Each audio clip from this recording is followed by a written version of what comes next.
오늘은 사도행전 11장 1절부터 18절까지 베드로의 설명, 베드로의 변론이 나오는데 오늘 제목을 생명의 흐름을 방해하는 것, 그리스도의 생명, 복음의 흐름을 방해하는 것이 무엇인지 내부적인 문제를 좀 살펴보겠습니다. 잠깐 배경을 살펴보면 우리가 오늘 사도행전 11장은 10장을 배경으로 진행됩니다. 10장에서 베드로의 환상을 보고 하나님께서 유대인과 이방인 사이의 이 장벽을 깨뜨리고자 하는 환상이죠. 그 세 번 보여주시고 이제 고넬료가 또 초대합니다. 그리고 베드로가 거기서 설교, 복음에 대한 설교를 하면서 성령에 임재하면서 이 하나님이 이방인들에게 역사하시는구나. 더 이상 이 장벽을 두면 안 되겠구나 하고 그들에게 친밀을 베풀고 같이 먹고 이런 일을 보냈어요. 자, 근데 11장에서는 여기에 대한 이제 방해가 등장합니다. 갈등이 일어나는데, 첫 번째는 외부의 핍박도 있지만 내부의 장벽인 그 안에서는 헬라파 그리스도인인데 그들의 혼합된 관념을 보게 됩니다. 1절부터 13절에 보면 유대에 있는 사도들과 형제들이 이방인들도 하나님의 말씀을 받았담을 들었어요. 그 들었을 때 베드로가 예루살렘에 올라갔을 때 할례자들이 비난하여 그리스도인 유대인들 중에 이제 특별히 이 할례를 강하게 주장하는 이 할례자들이 비난하여 이르되 내가 무할례자 집에 들어가 함께 먹었다 하니 이방인과 함께 먹으면 안 되고 식사라는 것은 우리 집 오늘날 같은 관념이 아니에요. 훨씬 더 친밀하고 또 깊은 교제 가운데 들어가는 거기 때문에 이방인과 함께 관계를 맺는다? 이건 안 되는 것이다 라고 이제 얘기를 하는 것입니다. 그래서 내부적 장벽의 어떤 실체가 드러나죠. 이 생각은 베드로가 갖고 있었다고 생각해요. 유대인들이 대표적으로 갖고 있는 거죠. 유대인 그리스도인들이. 그래서 그리스도를 믿지만 복음을 받아들였지만 아직 유대인의 전통과 정결법 또 할례에 굉장히 중요시 엮여 있어요. 이게 섞여 있으니까 이방인들에게 복음을 전하고 그들과 함께 식사하고 이것들을 용납하기 어려운 것입니다. 이것이 내부의 복음의 흐름, 생명의 흐름을 방해하는 내부적 장벽이었어요. 실은 외부적 환경보다 이 내부적 이런 장면이 훨씬 더 어려워요. 처리하기가.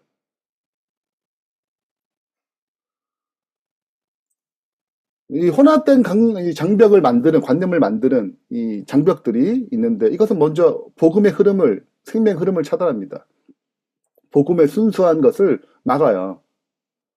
그 첫 번째는 대표적으로 전통적인 종교적 전통, 오래된 관습, 의식에 대한 집착, 그 다음에 우리와 그들을 나누는 어떤 차별성, 불순물, 이런 인위적인 경계, 그리고 내면의 혼합, 나는 복음도 갖고 있지만 동시에 그 복음을 방해할 만한 관념들, 잘못된 생각들, 어떤 육적인 사고방식, 내가 배워왔던 문화적 어떤 여러 가지 것들이 이 복음과 섞여 있어가지고, 복음의 흐름을 방해하는 것입니다. 그래서 우리가 가진 문화적인, 사회적인, 종교적 습관, 교리적 관념들, 이것이 이제 생명보다, 복음의 어떤 본질보다 더 우선순위가 되게 될 때 언제나 막아요. 우리 교회는 전통적으로 이렇게 안 된다. 이런 얘기를 하든가. 우리 교회는 맨날 이걸 해왔는데 그걸 안 한다고? 야, 안 돼. 우리가 흔히 목회자들에게 누가 피아노를 헌신했어요? 그 피아노를 옮기는 것도 안 돼요. 거기 딱 있어야 돼. 그 자리에. 이런 거죠. 그러니까 무엇인가 생명의 흐름보다 뭔가 더 위에 있는 거예요. 그들 잘못된 것도 잘 인식 못해요. 우리가 그리스도를 믿지만 세상의 관념, 육적인 사고방식, 이런 여러 가지 그 교회의 어떤 전통들이 생명과 섞여가지고 순수한 물에 불순물이 섞여서 이게 혼합된 이 것들이 생명의 흐름을 자꾸 방해하는 것입니다. 지금 교회 안에 이런 것이 많고, 지금 우리 안에 되게 많아요. 저도 마치 나는 이제 복음에 충분하지 않을까? 그렇지 않아요. 내가 안에 그리스도 생명 흐르지 못하게 하는 수많은 것들이 있습니다. 그거를 성숙해 가면서, 성화되어 가면서 발견하게 되고 깨트리고 그러는 거거든요. 이제 하나님 이걸 정화시키는 거예요. 정화는 한 번에 안 돼요. 그래서 반복적으로 노출시킵니다. 노출시켜가지고 그걸 계속 건드려요. 그것을 이제 부서뜨리도록 하시는 거예요. 하나님께서 반복적으로 그걸 드러내시고, 반복적으로 그걸 건드셔서 그걸 부수세요. 그럼 유대인과 이방인의 장벽이 예수님께서 계속 접근하면서 무너뜨리고 계셨어요. 자, 이제 베드로의 설명이 4절부터 17절이에요. 이제 중간 부분이 가장 긴 설명인데, 이 설명의 핵심은 반복적으로 부셨다는 거예요. 관념을. 자, 이제 차례로 설명합니다. 자, 파란색 내용이 설명이에요. 빨간색은 시작, 그리고 제일 끝에 빨간색 결론, 가운데는 설명입니다. 내용이 길기 때문에 중요한 부분 얘기해요. 자기 있었던 일, 십자기 얘기를 하는 것입니다. 내가 이제 기도 중에 봤다는 거, 환상을. 먹지 못한 음식을 자꾸 먹으라고 그래요. 자꾸. 왜 그런가. 나는 그런 거 안 먹는 사람인데, 아시다시피. 3번이나 있었다는 거예요. 그런 흐름이. 또 성령이 말씀하세요. 고넬료가 보냈잖아, 사람을요. 함께 가라. 의심하지 말고. 또 갔어. 하나님 부르셔서 갔잖아요. 왜 초청했냐 했더니 복음의 말씀을 전해달래요. 전하다가 성령이 임재했잖아요. 성령의 능력이 우리가 오순절에 받았던 것처럼 동일하게 임했던 거예요. 하나님이 이렇게 하셨는데 어떻게 거부하냐고 심례를 베풀었어요. 17절 결론이죠. 그런즉 하나님이 우리가 주 예수 그리스도를 믿을 때 주신 것과 같은 선물을 그들에게 주셨으니 내가 누구이기에 하나님을 능히 맡겠느냐. 그래서 파쇄됐어요. 그 혼합된 것이 완전히 내려놓게 됩니다. 그 복음의 생명의 흐름을 방해하는 것들을 깨트리게 되는 거죠. 정리하면 환상, 하나님의 음성, 베드로의 거부, 그렇지만 마침 하나님의 선언돼서 다 이렇게 완전히 이렇게 정리가 되는 거죠. 하나 둘씩 베드로가 이제 깨져지는 거죠. 그래서 하나 둘씩 이제 깨져지는 것입니다. 또 환상은 또 의미를 갖고 있어요. 구원의 보편성, 율법으로 자유, 순수한 생명이 흐르도록 하나님의 은혜가 다 담겨 있거든요. 계속 반복적으로 강하게 역사하시는 것입니다. 이어서 고넬료 집에 갔어요? 고넬료 집에 갔더니 성령의 주권적 역사가 있잖아요. 복음을 증거하다가 성령이 임재해 있어가지고 침례를 베풀 수밖에 없는. 그게 최종적 증거였어요. 더 이상 인간의 논쟁의 의미가 없는. 이 모든 혼합의 최종 정리를 해주신 것입니다. 이것이 베드로가 깨졌어요.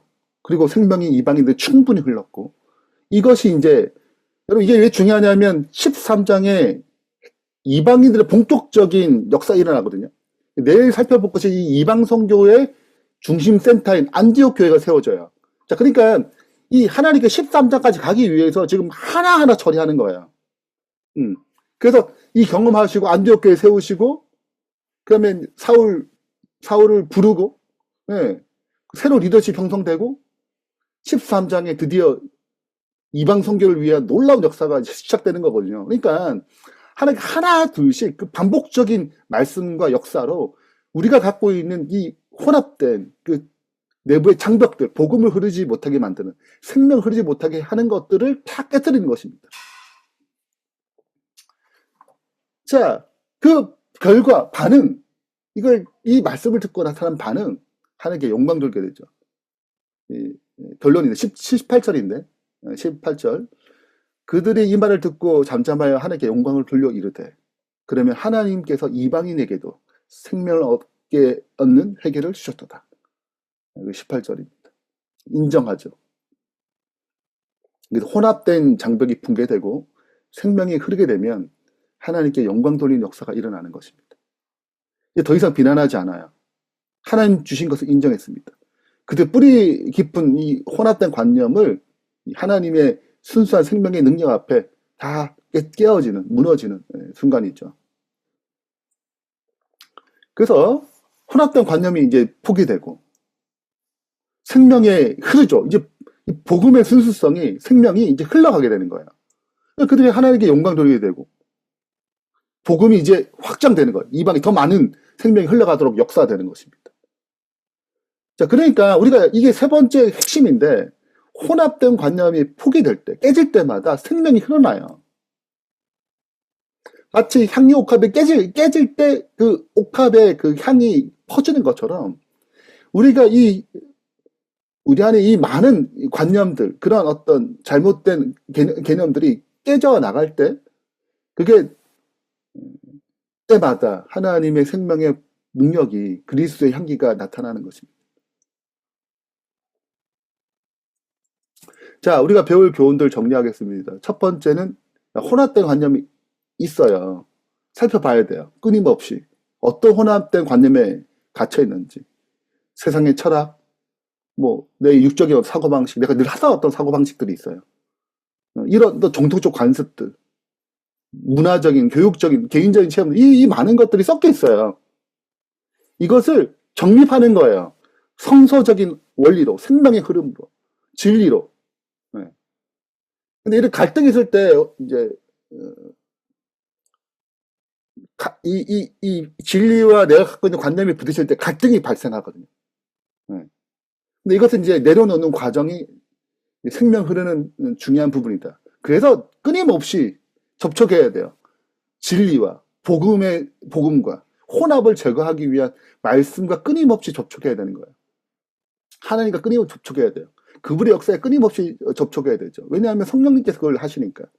그 말씀을 꾸준히 읽고 기도와 묵상 앞에서 내 생각을 내려놓아야 되고 교회 공동체에서 나타나는 진리에 대한 것들, 그 말씀을 통한 이 혼합된 관념들이 깨지는 것입니다. 한 번은 되지 않아요. 우리 그러니까 계속 해야 되는 거죠. 계속 접촉해야 되는 거죠.